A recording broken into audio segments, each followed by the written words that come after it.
L'histoire du lion qui ne savait pas écrire.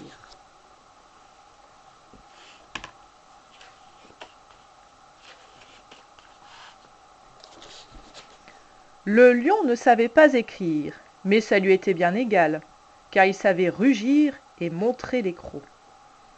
Et pour un lion, c'est bien suffisant. Un jour, il rencontra une lionne. Elle lisait un livre et elle était très belle. Le lion s'approcha pour l'embrasser, mais il s'arrêta net et réfléchit. Une lionne qui lit, c'est une dame, et à une dame on écrit des lettres, avant de l'embrasser. Cela, il avait appris d'un missionnaire qui l'avait dévoré. Mais le lion ne savait pas écrire.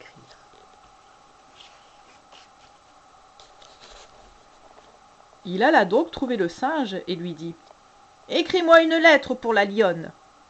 Le lendemain, le lion alla à la poste avec la lettre. Mais il aurait bien aimé savoir ce que le singe avait écrit. Alors le lion rebroussa chemin et ordonna au singe de lire la lettre. Le singe obéit. « Très cher ami, voulez-vous grimper avec moi dans les arbres? J'ai cueilli des bananes. Miam, on va se régaler. Bise le lion. »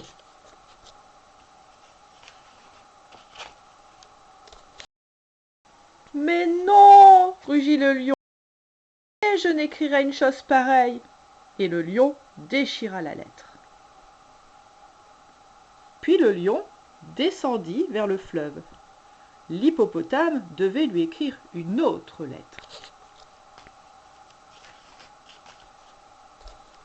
Le lendemain, le lion alla à la poste avec la lettre. Mais il aurait bien aimé savoir ce que l'hippopotame avait écrit. Il rebroussa chemin et l'hippopotame lut la lettre. « Très cher ami, voulez-vous patauger avec moi dans le fleuve et brouter des algues? Miam, on va se régaler. Bise le lion. »« Mais non !»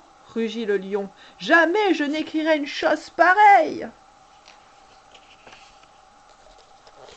Le soir même, ce fut au tour du bousier. Le brave insecte se donna bien du mal. Il aspergea même la lettre de parfum.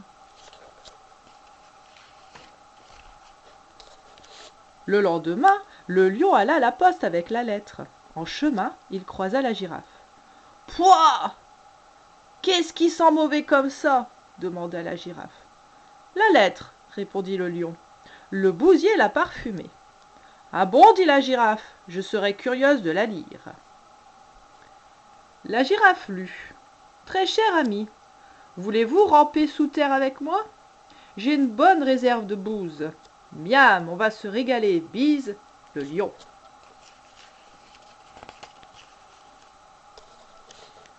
« Mais non! Jamais je n'écrirai une chose pareille !» Fou de rage, le lion déchira la lettre et demanda à la girafe d'en écrire une autre. Le lendemain, le lion alla trouver la girafe pour qu'elle lui lise la lettre à haute voix. Manque de chance, le crocodile venait de la croquer, et la lettre avec. Le crocodile fut obligé d'écrire lui-même une lettre. « Très cher ami, il me reste un morceau de girafe pour le dîner. Tu veux le partager avec moi? Tu verras, on va se régaler. Bise le lion. »« Oh non !»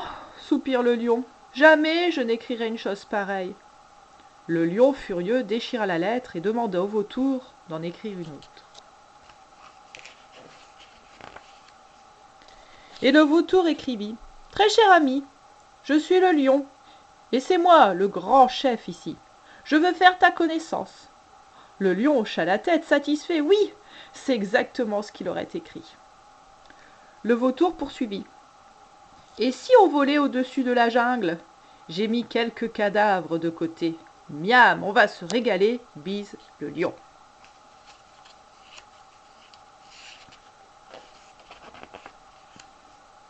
« Ça suffit maintenant !» rugit le lion. « Non, non, non, et encore non, non !»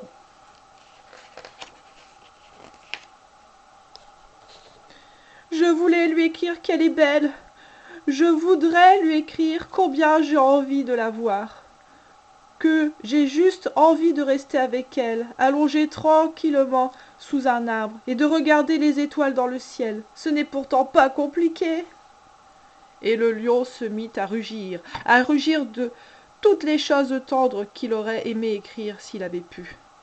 Mais le lion ne savait pas écrire. Alors, il rugit encore et encore.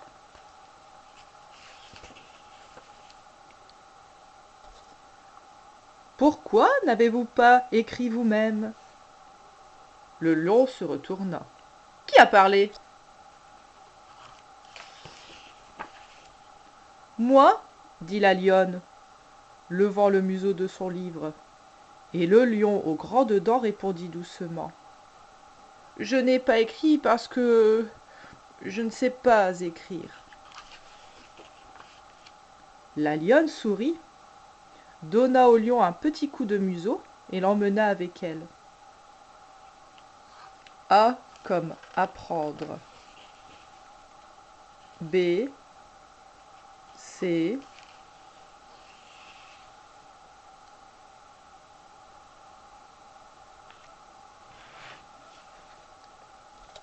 à votre avis, que va faire la lionne?